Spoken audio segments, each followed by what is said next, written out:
your Yeah, mind yeah, and your yeah. body are not as separate as you think. Exactly. Yeah, yeah, yeah. Yeah, so I Couldn't went agree through that more. phase myself where there was like something that was like, oh yes, there's a way out, a lot of hope, and then the next day there would just be so much doubt and Hmm. skepticism of like, oh no, this is a load of nonsense. Like, and my symptoms are back.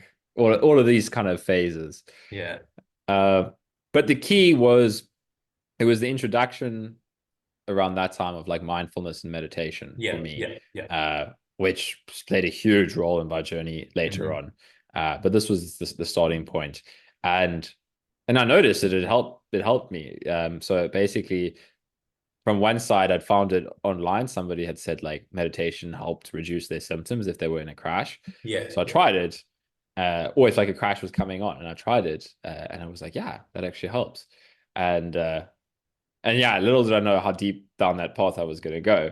Yeah, yeah. But basically, it was like the one thing that worked. So I was Hmm. like, okay, I need to meditate more. And at the same time that I was coming to that space myself, this physiotherapist that I just started working with was talking about the exact same thing. She Oh, was a wow. qualified mindfulness teacher as Oh, well. right, okay, cool. And she was weaving that in where she was like, okay, Yeah, um, yeah. how can you be with your symptoms more and be with the emotions that are coming up and be with the thoughts that are coming up. Hmm. And it was pretty foreign to me at first, but Hmm. uh, it started to make sense. Like I remember that was the first time that I learned to actually feel what was going in my body without running away from it. And it felt Yeah. like this You could like like observe it without engaging, right? yeah, exactly. And Yeah, yeah, I yeah. hadn't realized how much I was running from basically. Like 100%. Same for my me.